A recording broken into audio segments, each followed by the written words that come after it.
नमस्कार दोस्तों, स्वागत है आपका हिंद वार पर।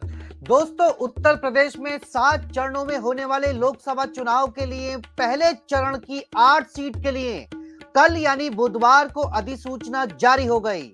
हालांकि पहले दिन इसमें किसी भी सीट पर नामांकन पत्र दाखिल नहीं हुआ। तो दोस्तों, पहले फेज में और उत्तर प्रदेश में वो कौन-कौन सी सीटें हैं जहां अभी भी सस्पेंस बना हुआ है। तो दोस्तों, हम थोड़ा सा आपको ग्राफिक्स के जरिए दिखाने की कोशिश करेंगे कि वो कौन-कौन सी सीटें हैं जहां उत्तर प्रदेश में पहले चरण में लोकसभा के चुनाव होने हैं और इनमें कौन-कौन सी सीट हॉट हैं और क्यों पश्चिम का चुनाव अहम होता है। क्योंकि कहते हैं ना कि जो एक लहर बनती है, तो वो पूरी लहर की अगर हम बात करें तो वो पश्चिम से उठी सियासी लहर पूरब तक फायदा देती है। जिस पार्टी का जैसा माहौल पश्चिम में बनना शुरू होता है, पूरब तक उसका जरूर असर दिखाई देता है। इसलिए सभी पार्टियां पश्चिम को साधने के लिए सबसे ज्यादा माथापच्ची करती हैं। तो दोस्तों, हम आपको थोड़ा ग्राफिक्स के जरिए बताते हैं कि लोकसभा के पहले चरण में किन-किन जिलों में मतदान होना है, कितनी लोकसभा सीटों पर होना है। तो ये 8 लोकसभा सीटों पर होना है, जो आपकी स्क्रीन पर आप देख सकते हैं। ये सहारनपुर, कैराना, मुजफ्फरनगर, बिजनौर, नगीना, मुरादाबाद, रामपुर और पीलीभीत। और इनकी जो नामांकन की तारीख है, जो पर्चा भरने की अंतिम तिथि की तारीख है, वो 22 मार्च है। और हम आपको थोड़ा सा ये भी बता दें कि कल इन जिलों में अधिसूचना जारी हो चुकी है। और यहां हालांकि कल किसी ने नामांकन पत्र दाखिल नहीं किया है इन 8 लोकसभा सीटों पर।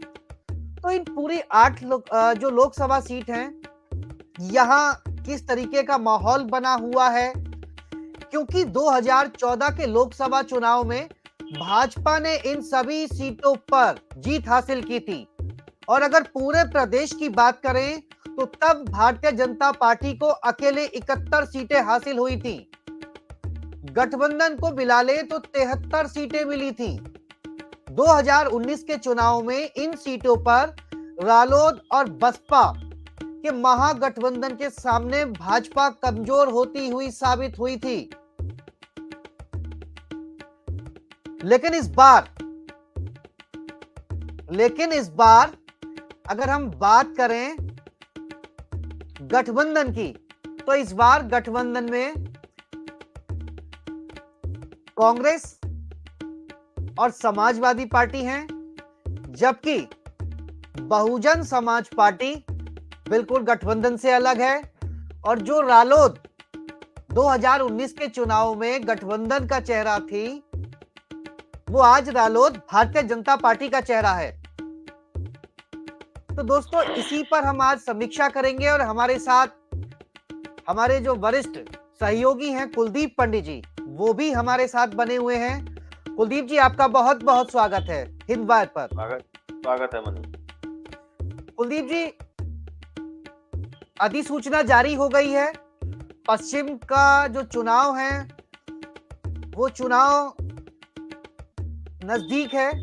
हालांकि कल नामांकन पत्र दाखिल नहीं किए गए हैं, मगर इन सभी सीटों पर, ज्यादातर सीटों पर अभी टिकट भी फाइनल नहीं है, चाहे वो भारतीय जनता पार्टी हो, चाहे वह गठबंधन हो।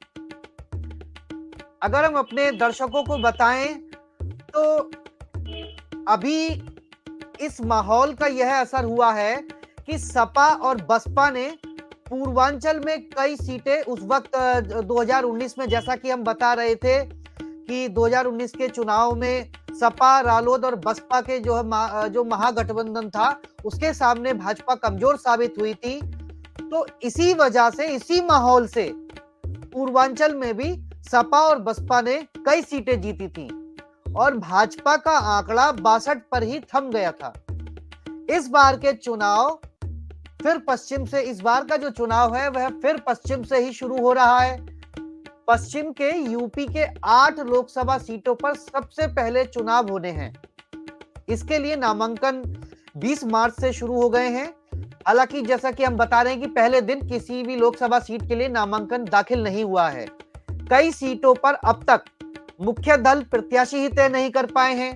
ऐसे में अभी चुनाव में बहुत ज्यादा, कुलदीप जी, स्पष्टता नहीं दिखाई देती है।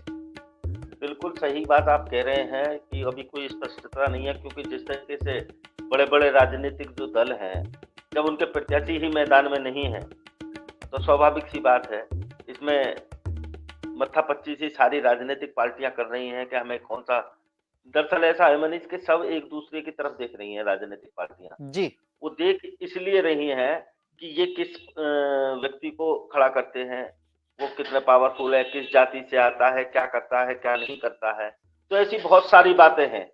इन बातों को लेकर अभी रस्साकसी चल रही है, और रस्साकसी के साथ ही ये आ रहा है कि इसी कारण से राजनीतिक दल कोई भी अपना प्रत्याशी अभी तक ज्यादातर घोषित नहीं कर पाए हैं। जहां तक बात रही यहाँ के आंकड़ों की और उसकी, तो हम आपको बता दें कि बहुत गहन है, क्योंकि सहारनपुर, कैराना, मुजफ्फरनगर और ये जो पार्टियां, ये जो सीटें हैं, ये बहुत अहम सीटें हैं। ये अहम सीटें इसलिए भी हैं क्योंकि ये जो चुनाव होता है लोकसभा का, उसका श्री गणेश करती हैं। बिल्कुल। जैसा कि पता है आपको, पश्चिमी उत्तर प्रदेश से जो लहर उठती है, जिस पार्टी की लहर होती है, उसी का वो पूरा पूरब का तक पूरा जाती है, मामला पूरब तक पूर्वांचल तक जाती है। चला जाता है।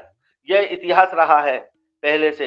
लेकिन मैं आपको बता दूं कि 2014 में या 2019 में जो स्थिति हुई है, सीटों का जो ग्राफ गिरा है बीजेपी का, उसके पीछे बहुत सारे कारण हैं। जैसे मुजफ्फरनगर दंगे को भी लिया जा सकता है, क्योंकि 2014 में जो सीट थी, 71 सीट पर भारतीय जनता पार्टी अकेली थी, और फिर दो उसके गठबंधन साथी हो जाते तो निश्चित दो क्या नाम है 73 तो थी सीट पूरे उत्तर प्रदेश में। 80 में से 73 सीटों पर बीजेपी रही थी काबिज, जबकि 19 के इलेक्शन में यह ग्राफ लुढ़का था। और अगर इसी तरीके से अब इस बार ग्राफ लुढ़केगा तो भारतीय जनता पार्टी 50-55 तक भी आ सकती है। इसमें कोई अतिशयोक्ति नहीं है, मैं कहने में नहीं चूकूंगा बिल्कुल भी। लेकिन जिस तरीके से यहाँ की आप बता रहे हैं कि जाट बेल्ट है मनीष, तो जाट बेल्ट की मैं आपको बता दूं कि भले ही यहाँ पर जो संजीव बालियान है, जो मुजफ्फरनगर सीट से है, केंद्र में मिनिस्टर भी हैं, वो उनका मामला है, उनकी साख दांव पर है इस बार। क्यों? कि वो तीसरी बार चुनाव मैदान में हैट्रिक लगाने वो चाहते हैं। बिल्कुल बिल्कुल बिल्कुल। वही जयंत चौधरी हैं। जयंत चौधरी को खैर जो इनकी बापोती है, वो इन्हें विरासत में मिली है राजनीति। देखिए, लेकिन बिल्कुल जिस तरीके पश्चिमी की उत्तर जो प्रदेश, नीति, कुलदीप जी, पश्चिमी उत्तर प्रदेश जाटलैंड माना जाता है, और पश्चिमी उत्तर प्रदेश में जो पूरा असर माना जाता है वो कहीं ना कहीं चौधरी चरण सिंह का माना जाता है। चौधरी चरण सिंह की ही राजनीति की जो विरासत मिली थी वो चौधरी अजीत सिंह को मिली थी, और कहीं ना कहीं जो जाट समुदाय है वो चौधरी अजीत सिंह के साथ उनका जुड़ाव रहा।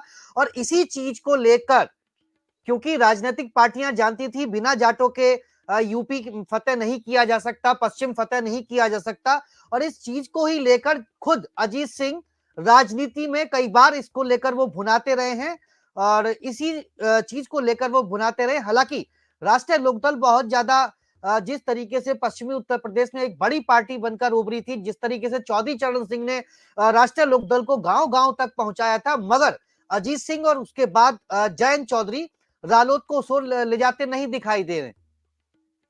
देखिए मैं आपको बता दूं कि चौधरी चरण सिंह से इन दोनों की तुलना करना बेकार है।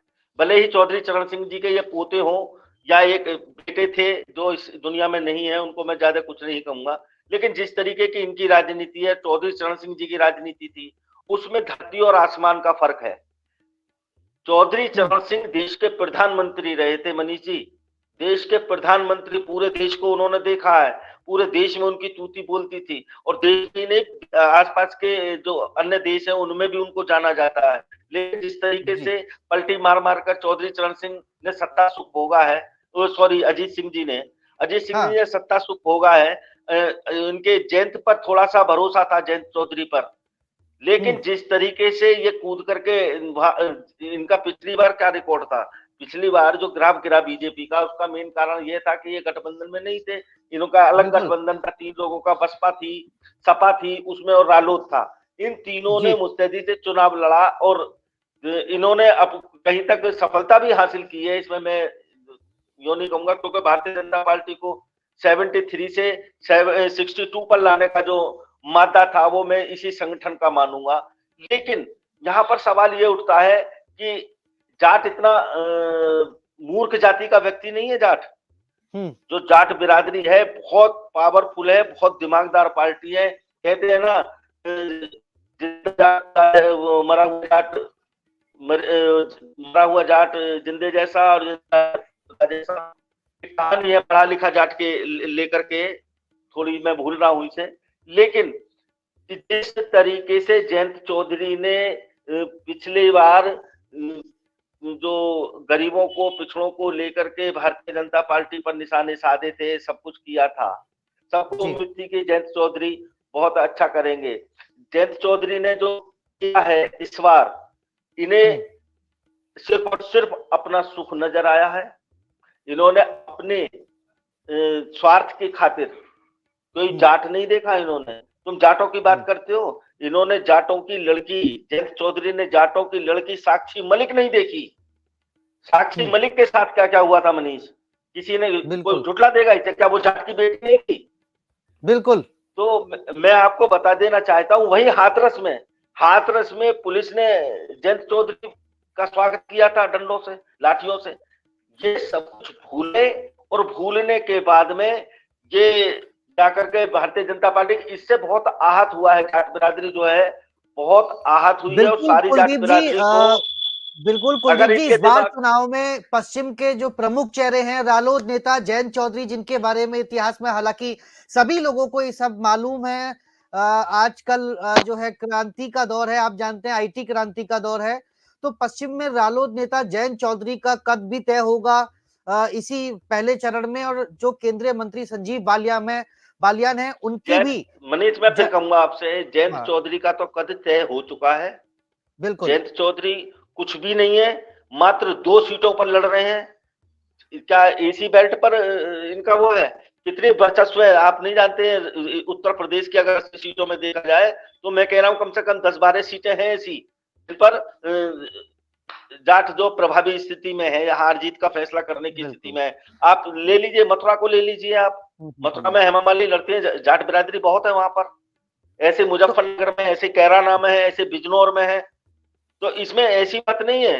लेकिन जाट इन्हें वोट क्यों दे, जब उनकी बिल्कुल बेटी सुरक्षित नहीं है? उनकी बेटी के साथ बदतमीजी करने कुलदीप जी, वाले को वो कुलदीप एक जी, गोदी में इसी उसे पहले बैठाते, चरण के एक गोदी लिए, में उसे बैठा लेते। इसी इसी पहले चरण के चुनाव में एक और बड़ा चेहरा, पीलीभीत वरुण गांधी, हाँ, जी जी जी जी जी। पीलीभीत वरुण गांधी। और वरुण गांधी, उनकी सियासत का भविष्य कैसा होगा? हालांकि उनका टिकट कट रहा है या मिल रहा है, इस पर अभी सस्पेंस बना हुआ है। मगर कयास यही लगाए जा रहे हैं कि भारतीय जनता पार्टी वरुण गांधी का टिकट इस बार काट रही है। वरुण गांधी के लिए तो मैं मनीष में ये कहूंगा कि जैसा वो बोलते रहे हैं अपनी पार्टी के ही बारे में, पार्टी के लोगों के बारे में जो समय समय पर उन्होंने अपने वक्तव्य दिए हैं, उनसे निश्चित रूप से आहत होंगे। मोदी जी भी आहत होंगे, अमित शाह भी आहत होंगे, बीजेपी का जो शीर्ष नेतृत्व है वो सभी लोग आहत होंगे। लेकिन वरुण गांधी जयंत चौधरी से और संजीव बालियान से बहुत ऊपर है। जय क्या नाम है, वरुण गांधी की जो छवि है, वो एक अच्छे नेता के रूप में है। वो एक तो जब से भारतीय जनता पार्टी में है, एक जगह स्थिर रहे हैं। अगर भारतीय जनता पार्टी इस बार उन्हें टिकट नहीं देती है, पीलीभीत से, जैसे आपने बताया कि 22 तारीख तक नामांकन है, और फिर भी नहीं दे पाते हैं, तो निश्चित रूप से मैं आपको बता रहा हूँ कि जयंत चौधरी अगर निर्दलीय भी आ जाएंगे, तो भी मैं सोचता हूँ कि वो निश्चित रूप से जो विपक्षी पार्टी का उनके सामने प्रतिद्वंदी खड़ा होगा, कोई भी हो, उसको चुनौती देने का मादा वो रखते हैं, वो सक्षम है इस बारे में। जी मनीष। बिल्कुल कुलदीप जी, अगर हम आगे बात करते हैं तो इस बार के जो चुनाव में बिजनौर की अगर हम बात करें, सहारनपुर की अगर हम बात करें, तो तमाम ऐसी चीजें हैं, क्योंकि अ, अगर हम पहले महागठबंधन के जरिए अगर सहारनपुर की सीट की हम बात करें, तो पहले महागठबंधन के जरिए सहारनपुर सीट पर बसपा ने कब्जा जमाया था। हाजी फजलुर रहमान भाजपा के राघव लखन पाल को हराकर चुनाव जीते थे। लेकिन इस बार जी बसपा के हाजी जो फजलुर रहमान है, वो भाजपा के लखनपाल को पिछली बार उन्होंने चुनाव हराया था, लेकिन इस बार सपा कांग्रेस गठबंधन में यह सीट कांग्रेस के खाते में चली गई है। भाजपा, कांग्रेस व बसपा ने में अभी यहां से कोई प्रत्याशी का ऐलान नहीं किया है। तो यानी कि सहारनपुर पर भी अभी बिल्कुल सस्पेंस बना हुआ है, बहुत कुछ साफ नहीं है। बिल्कुल, बिल्कुल सही बात है कि सहारनपुर सीट देखिए कोई मेरे ख्याल से प्रदेश की सबसे पहली सीट पड़ती है पश्चिम से अगर देखा जाए। जी जी। तो यहाँ पे ये बहुत बड़ी अहम सीट है और यहाँ पर मैं जहाँ तक जानता हूँ कि दलित मतदाताओं का वर्चस्व है, यहाँ दलित मतदाता बहुत निर्णायक स्थिति में है वो और जी यही कारण है कि पिछली बार भी ये बसपा के खाते में यह सीट गई है और जी इस बार मैं सुन रहा हूँ यहाँ पे कि रावण जो है अप्सा के वो यहाँ से अपने शायद नामांकन कर सकते हैं 1-2 दिन में। वही मनीष मैं नहीं आपको बता दूँ कि नहीं नहीं, ज़्यादातर जो कुलदीप जी, सीटों हम पर ये हम आपको साफ कर दें दर्शकों को, क्योंकि यहाँ से जो है आज चंद्रशेखर आजाद यहाँ से टिकट यहाँ से चुनाव नहीं लड़ रहे हैं। वो इस बार जी, नगीना नगीना सीट से जो है दम भर अच्छा, रहे अच्छा। हैं, और नगीना सीट पर वो पिछले 1-2 महीने से तैयारी भी कर रहे हैं। हो सकता है कि आज रावण नामांकन भी करने जा रहे हो या नामांकन दाखिल भी कर दिया हो, जब तक हम चर्चा कर रहे हैं। कुलदीप जी, नहीं हो सकता है। जी, बिल्कुल, बिल्कुल, बिल्कुल हो सकता आप है बता मनीष। रहे थे पश्चिम का सीटों गेट का सहारनपुर है, पश्चिम का गेट सहारनपुर है, शुरुआत सहारनपुर है, सहारनपुर से है। निश्चित रूप से सहारनपुर है और इसलिए इस बार जो बीजेपी की स्थिति बहुत नाजुक है मनीष। अगर देखा जाए मैं बहुत जगह घूमा भी हूँ, देखता भी हूँ, फील्ड में जाते हैं तो बातचीत होती है लोगों से। मेरी जी मुज़फ्फरनगर भी बात हुई है फ़ोन पे लोगों से। तो हाँ स्थिति जो है वो नहीं है जो पिछली बार थी। क्योंकि भारतीय जनता पार्टी की चाल को जो ये वोटों का ध्रुवीकरण कर किया जाता है हिंदू मुस्लिम के नाम पर, मंदिर मस्जिद के नाम पर, जी सनातन और मुस्लिम के नाम पर, ये अलग-अलग तरीके की इनके हर बार नया एक प्रोपेगेंडा लाते हैं और उसी को मुद्दा बनाते हैं, उसी को मुद्दा बनाने के बाद भारतीय जनता पार्टी अभी तक अपनी जीत हासिल करती रही है। लेकिन इस बार की जो स्थिति है, इस सब जी पर पानी फेर फेर देता है इलेक्टोरल बॉन्ड। जी इलेक्टोरल बॉन्ड का जो मामला अभी प्रकाश में आया है, आज सुप्रीम जी कोर्ट में फिर कुलदीप जी। उसकी सुनवाई हाँ, थी। आज फिर इलेक्टोरल बॉन्ड सुनवाई थी। बिल्कुल। जी, जी, जी। तो ये जो मामला है इससे भारतीय जनता पार्टी की छवि जहाँ पहले मैं इस सीटों को लेकर के कहूँगा उत्तर प्रदेश में जहाँ 70% थी, फिर 63% थी, फिर 62% पे आई और अगर ऐसी स्थिति रही तो 50-55 पे भारतीय जनता पार्टी सिमट के रह जाएगी। ये भी हो सकता है कि 40 सीट क्योंकि एक-एक सीट पर इतना जोर लगाना पड़ रहा है प्रधानमंत्री नरेंद्र मोदी को, करनी का फल है। जो इन्होंने किया है इलेक्टोरल बॉन्ड जो इस समय चुनाव के मेन मौके पर जो सामने आए हैं और 13,000 करोड़ से भी ऊपर के बॉन्ड भारतीय जनता हम्म, पार्टी के पास गए हैं। तो स्वाभाविक सी बात है बताइए कहाँ तक यहाँ पर रोजगार की समस्या यहाँ पर रही है। जी महिला उत्पीड़न के मामले लगातार आपके सामने आते रहे हैं, हमारे सामने जी आते रहे हैं। साक्षी मलिक का मामला आप समझ सकते हैं कि यहाँ दिल्ली कोई ज्यादा दूर नहीं है और मैं बता दूं हम्म, जयंत चौधरी कितनी भी बात कर लें या संजीव बालियान कितनी भी बात कर लें मनीष हम्म, ऐसा नहीं है मैं बता रहा हूं कि जो बेल्ट है मुजफ्फरनगर शामली कैराना हम्म, ये जो कैराना और शामली है ये बिल्कुल हरियाणा से मिली हुई है जी जी। ये जो बॉर्डर है अगर बिल्कुल ये अगर बॉर्डर है सहारनपुर यूपी की, का हाँ जी जी, अगर हम तो सहारनपुर ये में 2019 में 2019 के चुनाव में सहारनपुर की अगर हम 2019 के चुनाव की बात करें, तो प्रदीप कुमार चौधरी यहाँ से सपा की तबस्सुम बेगम को हराकर चुनाव जीती थी जी 2019 में।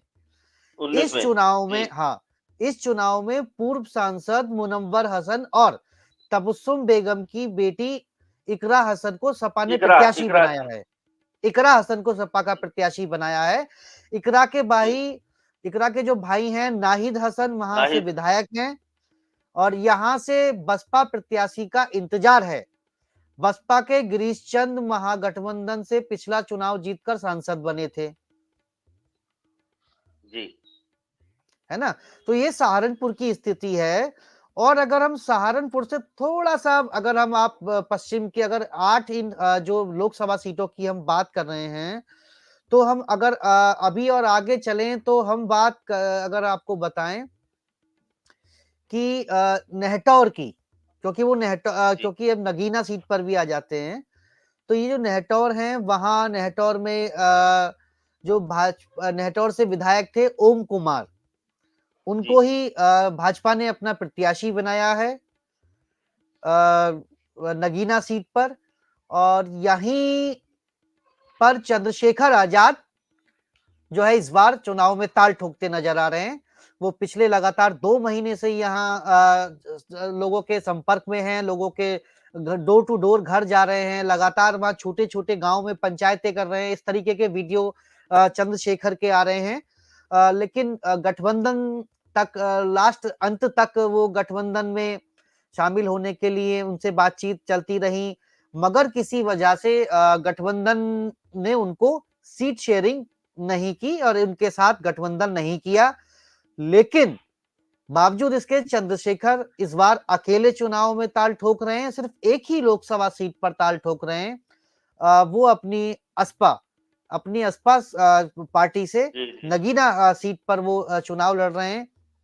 और अगर हम आगे और सीटों की बात करें तो वरुण गांधी पर हमने बता दिया कि इस बार उनकी जो राजनीतिक क्या पृष्ठभूमि क्या होती है, आगे वो क्या निर्णय लेते हैं, यह भी तय होगा, क्योंकि भारतीय जनता पार्टी ने अभी उनका टिकट फाइनल नहीं किया है। और पहले चरण की, जैसा कि हम बता रहे हैं, जो अंतिम तारीख है वो 27 मार्च है नामांकन भरने की। हालांकि अभी कई सीटों पर कुलदीप जी अभी प्रत्याशियों का चयन तक नहीं हुआ है। ये सबसे बड़ी बात है, क्योंकि मैं दोनों ही मनीष बता पार्टियां, जी हाँ जी दोनों ही ऐसा है पार्टियां, जी जी बिल्कुल बिल्कुल मैं आपकी बात को बता दूं, इसको साफ कर दूं। दरअसल सभी के मन में एक बात आ रही है कि कौन किसको खड़ा कर रहा है।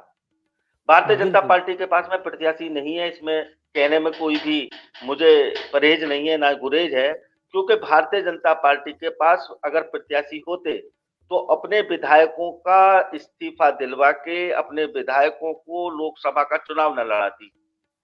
बिल्कुल इसलिए साफ है कि भारतीय जनता पार्टी इस समय अपने अंदर खाने भी बहुत लंबी परेशान है। क्यों?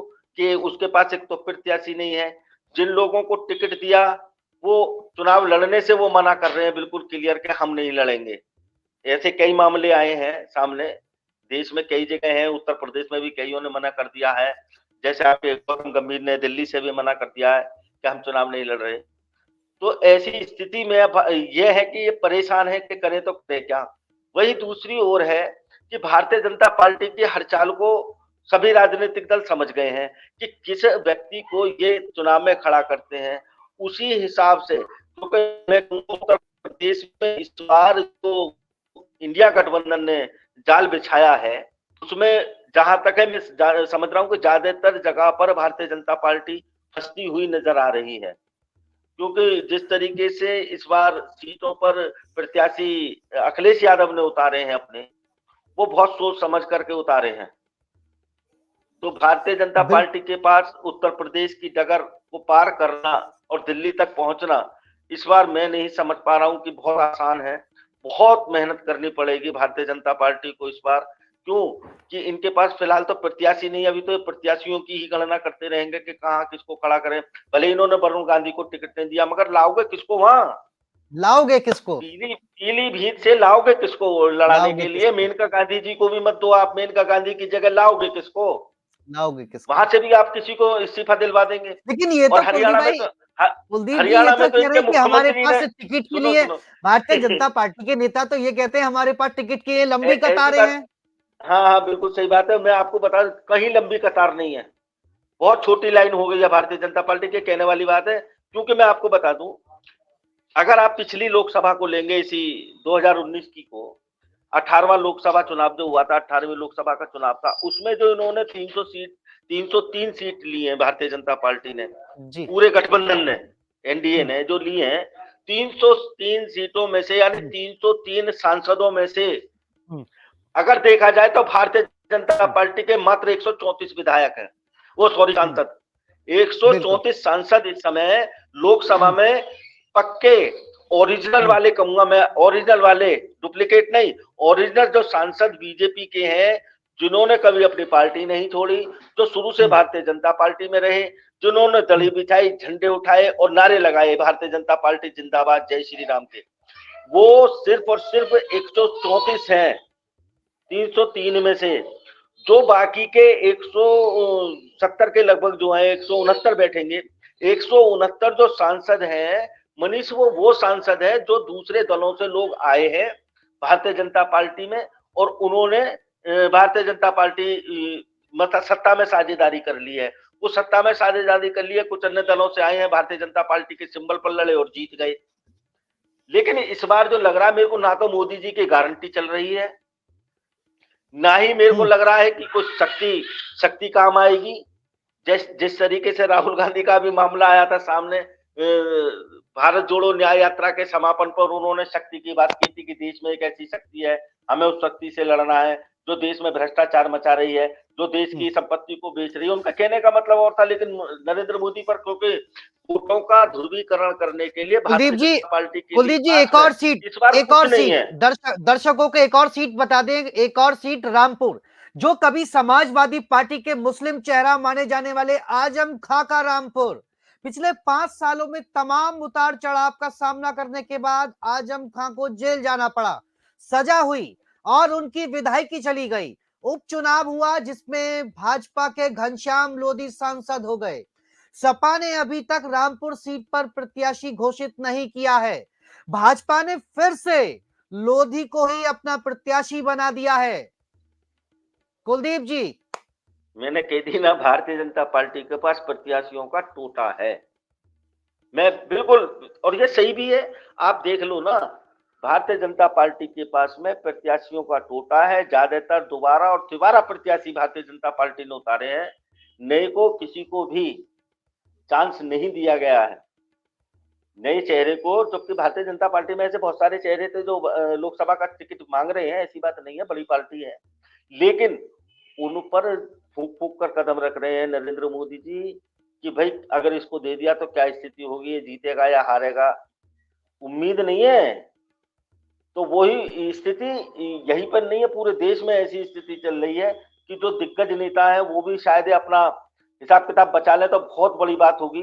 वैसे भारतीय जनता पार्टी ने अपनी छवि सुधारने के लिए तो बहुत कुछ किया है। अभी तक इन्होंने ब्रजेश पाठक जी का टिकट नहीं किया, क्यों, वो बाहुबली हैं, और आपके जो ब्रजभूषण शरण सिंह है, इसको भी टिकट नहीं दिया है, उनका भी टिकट काट दिया गया है। अभी तक फाइनल नहीं किया है। अभी ये नहीं कह सकते कि नहीं दिया है, हम क्यों कहें, ये तो बीजेपी की है कि भाई जहां नरेंद्र मोदी जी शक्ति की बात करते हैं, शक्ति की पूजा की बात करते हैं, महिला शक्ति को मानते हैं, महिला बहनों की शक्ति हो को सकता वो है उनकी पत्नी को देवी लड़ा के दिया रूप में, जाए। हाँ, लेकिन चाहे उनके दिमाग में मणिपुर वाली जो महिलाएं थी, जो बेटी थी, वो किसी की बेटी होंगी, किसी की बहन होंगी, जिनके साथ इतना जघन्य अपराध हुआ, वो भले ही मोदी जी की बात ना हो। और मोदी जी का तो परिवार लगभग ऐसे ही लोगों से, ब्रजभूषण शरण सिंह है, टहनी है, ऐसी जो कुख्यात लोग रहे हैं, उनका परिवार है। आजकल पहले एक नारा आया था, मैं भी चौकीदार, तू भी चौकीदार।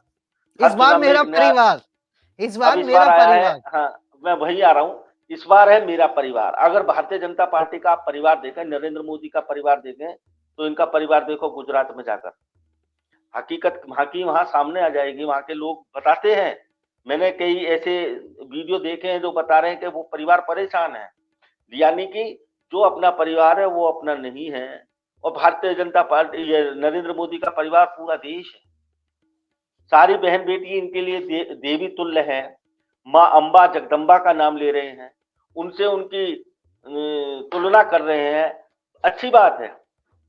लेकिन भाई भैया, मैं तो इतनी बात कहूंगा कि मणिपुर की बेटी भी तुम्हारी बेटी, उज्जैन में बीजेपी, मध्य प्रदेश के उज्जैन में बता रहा हूँ, महाकाल की नगरी में बहुत छोटी सी बच्ची का स्कूल से आते समय उसको उठा लिया जाता है, बच्ची नहीं मिलती है कई दिन तक, उसके साथ दरिंदगी की जाती है, नग्न अवस्था में वो बच्ची घूमती रहती है। भारतीय जनता पार्टी का शासन होते हुए बता रहा हूँ मनीष, लेकिन उस पर वो ना जाने कितने चौराहों से गुजरी, 2-3 दिन में ना जाने कितने थाने चौकियों के सामने से गुजरी होगी। लेकिन और जब जब कि उसके परिवार वालों ने गुमशुदगी दर्ज करा दी थी उसी दिन जब बच्ची नहीं मिली थी तो।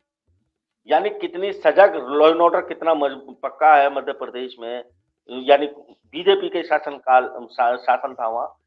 और आज भी स्थिति वही की वही है, क्योंकि श्रद्धालु गए, उन्होंने देखी बच्ची नंगी घूम रही है, उन्होंने अपने वस्त्र दिए, उसको वही लोग थाने ले गए।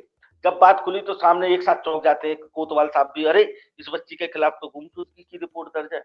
अरे तुम, इसका मतलब आप तलाश कर ही नहीं रहे थे, हाथ पर हाथ रखे हुए थाने में बैठे थे ना। तो यही हाल वहां का रहा। यही हमारे हाथरस का कांड देख लीजिए आप, हाथरस कांड में क्या रात को बच्ची को जला दिया गया। बिल्कुल कांड देख कुलदीप लीजिए जी, क्योंकि तो, हम बात अभी 8 लोकसभा सीटों की कर रहे हैं, वो दूसरे फेजों में भी और ये सब मुद्दे हो सकते हैं, क्योंकि जी पहले जी जी फेज में जाट समुदाय बड़ा ही अहम माना जाता है, और जाट समुदाय के लिए ही ऐसे कयास लगाए जा रहे हैं कि भारतीय जनता पार्टी ने जयंत चौधरी को रिझा लिया। जयंत चौधरी आज भारतीय जनता पार्टी के साथ हैं, उनके चेहरे के तौर पर पश्चिम में मजबूती के साथ भारतीय जनता पार्टी के साथ चुनाव लड़ रहे हैं, और 8 लोकसभा सीटों पर, यानी कि जयंत अहम क्यों जयंत इतनी अहमियत क्यों रखते थे। जयंत 2014 में चुनाव लड़े गठबंधन के दलों के साथ, तब वो जीतते हैं। जयंत 2019 में चुनाव लड़ते हैं गठबंधन के साथ, तो वह जीतते हैं पश्चिम में। तो कुल मिलाकर के भारतीय जनता पार्टी बखूबी जानती थी कि जयंत का साथ और जाटों का साथ हो जाएगा। मैंने एक बार कहा था, ऐसा कोई सगा नहीं किसान जो इन्होंने आंदोलन के तमाम मुद्दे दरकिनार कर दिए जाएंगे। मैं वहीं आ रहा हूँ, वहीं आ रहा हूँ। मनीष जी, जैसा कोई ठगा नहीं जो इन्होंने ठगा नहीं। ने जिसकी राजनीति में भारतीय जनता पार्टी के साथ किया या भारतीय जनता पार्टी के साथ हो गया, वो राजनीति भारतीय जनता पार्टी में गया या भारतीय जनता पार्टी के साथ गया, वो राजनीति से ही गया। कुलदीप जी, आपका जो ऑडियो है, थोड़ा ऑडियो खराब आ रहा है, जरा आप अपना ऑडियो अगर ठीक कर लें तो मैं आपको बता दूं, आपका ऑडियो में काफी प्रॉब्लम हो रही है। हाँ हाँ मनीष में आपको आवाज आ रही है? हाँ हाँ हाँ हाँ हाँ, जी चौधरी चरण सिंह जी की बात यह है मनीष, मैं बहुत सूक्ष्म में सारी बात खत्म कर देता हूँ। जी चौधरी चरण सिंह से तुलना करना हम्म, जयंत चौधरी की बिल्कुल निरर्थक है, गलत है। भले ही उनकी पौत्र हैं, ये सब मानते हैं, इससे कोई इनकार नहीं करेगा। लेकिन चौधरी चरण सिंह पूरे देश के नेता थे, पूरे देश के प्रधानमंत्री थे। आप जानते हैं क्या, एक सीट से 2 सीट से प्रधानमंत्री बन जाएगा कोई आदमी जीत करके। लेकिन जाट तो मान चुके हैं। लेकिन सुनो सुनो, पूरी बात होने दो। जी आज जयंत चौधरी, जहां चौधरी चरण सिंह देश के प्रधानमंत्री रहे, ये सोचना चाहिए इन हम्म, जाट बिरादरी के लोगों को भी। हम्म, और जयंत मात्र 2 सीटों पर लड़ रहे हैं। कल्पना देखिए आप, इन्हें तो बहुत आगे होना चाहिए था, लेकिन चौधरी चरण सिंह जी की प्रतिभा को, चौधरी चरण सिंह जी की राजनीति को, चौधरी चरण सिंह जी की जो पुश्तैनी धरोहर थी, उसको भुना पाने में अजीत सिंह भी विफल रहे हैं, और जयंत चौधरी तो अजीत सिंह से ज्यादा विफल हो गए। आज 2 सीटों पर एक पूर्व प्रधानमंत्री का पोता 2 सीटों पर लड़ रहा, ताल ठोक रहा है कि पूरे जाट मेरी जेब में। भैया तुम्हारी जेब में है जाट, तो इस बच्ची का भी ध्यान कर लेते, साक्षी मलिक का। है कितनी बर्बरता बिल्कुल उसके साथ की गई है। क्या वो जाट की बेटी नहीं है? मैं जाटों से ही पूछ रहा हूँ, क्या जाट की बेटी नहीं है बिल्कुल वो? क्या यही होगा बाद में? आज पहले संजीव बालियान चले गए, वो भी जाट बिरादरी से है, जाट बिरादरी में थे, किसने मना किया जाट बिरादरी को? लेकिन कुलदीप जी, बिल्कुल साफ हो जाएगा, एक क्योंकि व्यक्ति जी जी सुनो सुनो, एक हाँ हाँ व्यक्ति विशेष के लिए उसके पीछे पूरी बिरादरी अंधी होकर चले, मैं इस बात को नहीं मानता। ना ही जाट इतने मूर्ख है, ना ही ब्राह्मण इतने मूर्ख है, ना ही ठाकुर इतने मूर्ख है। और मैं कह रहा हूँ कि कोई सी बिरादरी में भी इतने मूर्ख लोग अब है नहीं, बहुत पढ़े लिखे लोग हो गए हर समाज बिल्कुल में। बिल्कुल कुलदीप जी, अगर हम दर्शकों को बता दें कि नामांकन भरने की जो आखिरी तारीख है वह 27 मार्च है 2024। 27 मार्च 2024 को आखिरी नामांकन दाखिल करने की तारीख है। और अगर हम आगे यहाँ की अगर 8 लोकसभा सीटों की अगर हम बात करें, तमाम यहाँ 8 लोकसभा सीटों में कितने यहाँ मतदाता है, तो हम दर्शकों को स्क्रीन पर दिखा दें। 1,43,00,000 मतदाता है, जिनमें 76,23,000 पुरुष हैं, 67,14,000 महिला हैं और 824 तृतीय लिंगी हैं। ये 8 लोकसभा का अभी गणित है। 1,43,00,000 पश्चिम में इस बार मतदाता पहले चरण में मतदान करने जा रहे हैं। और अगर हम दर्शकों को बता दें कि 4 जून को इस पूरे मामले में यहाँ के जो मतदान होगा, वो मत 4 जून को आपके सामने आ जाएंगे कि इस पहले रण में क्या कुछ हुआ। हालांकि वो पूरे उत्तर प्रदेश में, समूचे उत्तर प्रदेश में जो है ईवीएम खुल जाएंगी, सबके सामने होगा कि इस बार जो मतदाता है वो किस पार्टी के पक्ष में गया है। और आगे अगर हम बात करें तो 6 जून से पहले पूर्व निर्वाचन की प्रक्रियाएं भी पूरी कर ली जाएंगी। तो दोस्तों, अभी तक हालांकि जो हम बता रहे थे, कुलदीप जी बता रहे थे, अभी भी इन 8 सीटों पर सस्पेंस बना हुआ है। कहीं दुश्मन अब दोस्त हो गए हैं, कहीं दोस्त अब दुश्मन हो गए हैं, लेकिन जनता सब जानती है। और इस बार पश्चिम की लहर में जनता किस ओर बहने वाली है, यह तो आने वाला वक्त ही बताएगा। पहले चरण की 8 सीटों का विश्लेषण आप देख रहे थे हिंद वार पर। लोकसभा चुनाव से जुड़ी हर बारीक खबर पर हमारी और पंडित जी की रहेगी नजर, क्योंकि पंडित जी लगता है आप भी छोड़ने वाले नहीं हैं। बिल्कुल आपकी और हमारी बिल्कुल नजर बनी रहेगी। दर्शकों, आप हिंदवार के साथ बने रहिए। हम कॉरपोरेट के दबाव से मुक्त पत्रकारिता करते हैं, आम जनता के सरोकार की पत्रकारिता करते हैं, और आपके सहयोग के बिना ही हम कुछ भी नहीं हैं। अगर आपका सहयोग मिलेगा, आपका सब्सक्राइब हमें मिलेगा, तो आप निसंदेह ही एक अच्छी और दीर्घकालिक पत्रकारिता को जन्म दे रहे हैं।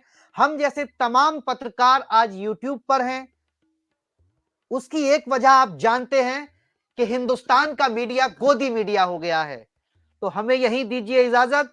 नमस्कार, जय हिंद, जय भारत। नमस्कार, जय हिंद, जय भारत।